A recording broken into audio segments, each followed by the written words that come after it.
I'd like to start by thanking the organizers of this meeting. It's always wonderful to learn so much from all the research that people are doing. I'm doing my best to keep on time because I am the last presenter, and I want to thank everyone else that's here for staying all the way till the end. So I'm doing some cross-national research comparing disability across education gradients in Latin American older adults. And I just have to mention here Dr. Jennifer Alshire, who has been a wonderful co-author and also an incredible mentor in helping me throughout this research. I think it's important when we think about Latin America and when we research Latin America to keep three main things in mind. The first one is that Latin America has a rapidly aging population, and one of the major challenges with this growing population is the increase in disability risk. And for older adults that are in Latin America, they have a lot of difficulty finding long-term care or having access to help and family care for their needs. And so when I go through the results, I think, we should always keep this like in the back of our minds. Another important aspect of Latin America is that a lot of older adults or older adults now were children when the education expansion started in these countries. And so you see in Latin American older cohorts that most of them received just some primary education or very little education. And so that is also something to keep in mind when we think about what the association between disability and education looks like. But currently, thankfully to the effort of many researchers, we have data that are available in most or in many countries in Latin America. And we can do cross-national comparisons where we can see how disability measures are associated or are different in these countries and how they associate with education. Older adults in Latin America are also aging in a very specific context. So as I mentioned earlier, there's lack of long-term care. Most of these older adults, if they need someone to care for them, they usually rely on family, particularly women, to take care of them. And in many cases, it is very difficult to access medical care. And some researchers in Latin America have pointed out that even when an older adult can access medical care, sometimes it is difficult for them to understand what it's being told to them because of a low health literacy. Okay. So we know from research done in high-income countries that education can reflect inequality since birth. It determines life course trajectories, is a very strong predictor of health in older ages, and lower education can be associated with higher disability rates.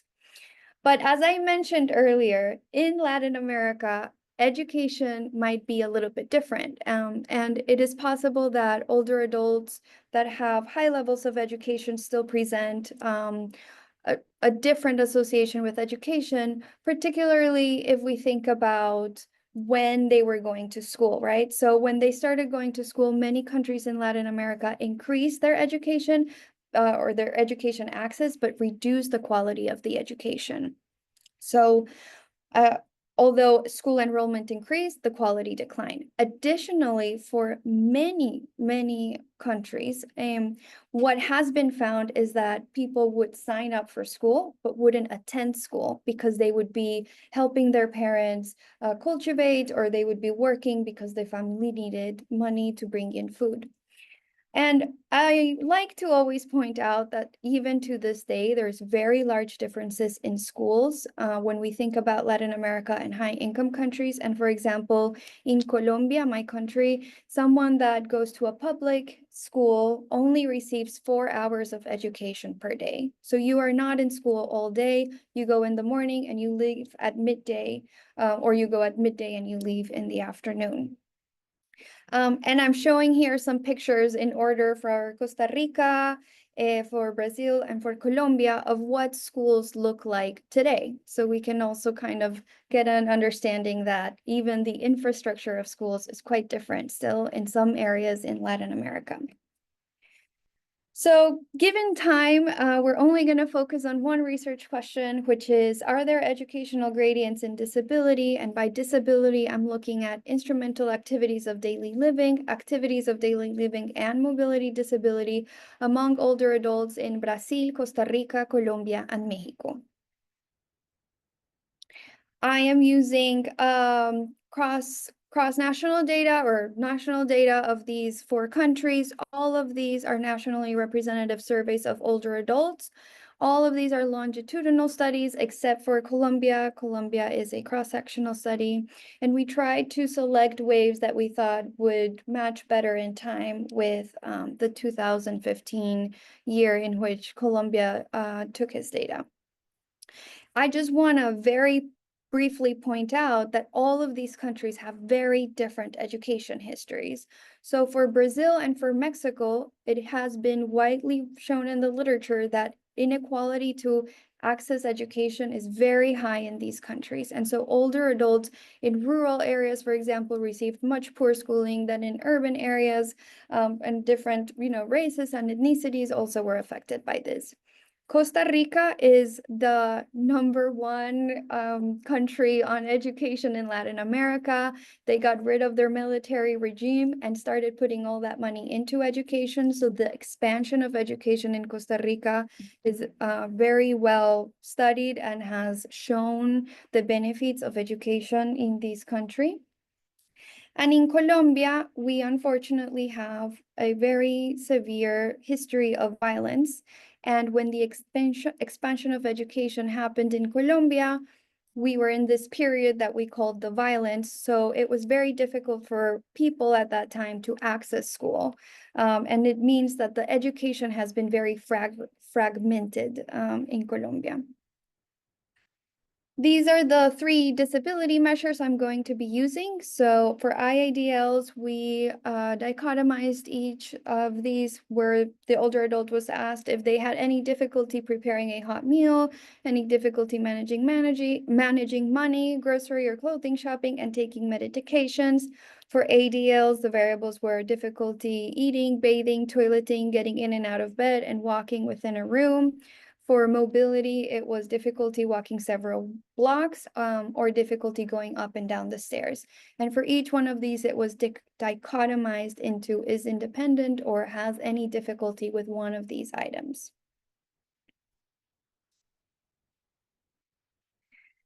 This is how we harmonized education across the 4 countries. So the first variable is no education. People would say I didn't receive any education. The second one is some primary, regardless of the completion of primary school. If the person did attend primary, incomplete or complete, we took it into account. If the individual or the respondent would say that they had secondary, incomplete or complete, we categorized it as some secondary, and then high was taking into account as anything more than secondary school. And I don't know a lot about the United States, but at least in Latin America, it is very common to have like a technical degree. So for example, a mechanic for a car would go for a technical degree on, a specific thing in the motor or I don't know what, but that is very, very common. So we also took into account those degrees as being high education because you have to have graduated from high school to receive it. This is what the sample characteristics look for each of the studies. So I just very quickly want to point out here that Costa Rica had the highest mean of age. That education categories, non-inside primary, were the most prevalent, with some primary being the most common across all of these countries.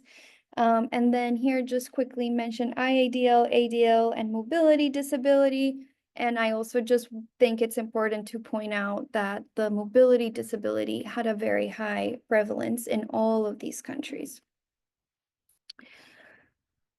Okay, So basically what we did is we ran logistic models predicting IADL disability by country. These models are adjusted for age, gender, marital status, and rural and urban older adults. And these are predicted probabilities of having IADL disability. And so I'm just going to focus on no education and high education, but here I'm highlighting what no education, what the predicted probability of IADL disability was for no education. And as you can see, compared to the high education, there is a clear education gradient across all countries, showing that people with no education had a higher predicted probability of having IADL disability. It's a similar story when we look at activities of daily living. So people with no education tend to have a higher predicted probability of ADLs compared to those with high education. And although maybe here the gradients were not as large or not as wide within countries, we can still see that people with no education still had a higher predicted probability than those with high education. And finally, these are our results for mobility disability. So again, just to point out how high these predicted probabilities are for mobility disability, we're looking more into this, but other literature has shown that mobility disability is a big problem in Latin America, particularly because the environment in Latin America, sometimes it's difficult to move within it. But what we can see is that for mobility disability, there's also very clear educational gradients where people with no education have a higher predicted probability compared with those that have high education.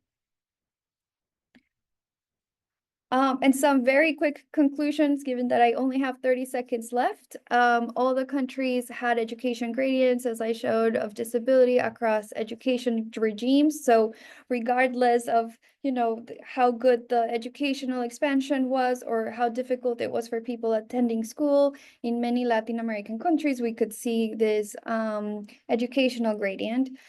Overall, those with lower education will face a higher probability of disability, regardless of the measure of disability that's being taken into account. And as I was saying earlier, when I was looking at the mobility results, the lack of infrastructure and resources makes it probably more difficult to help support older adults that have these burden. And so, for example, as I mentioned earlier, there's no long-term care support. It's very expensive to access it.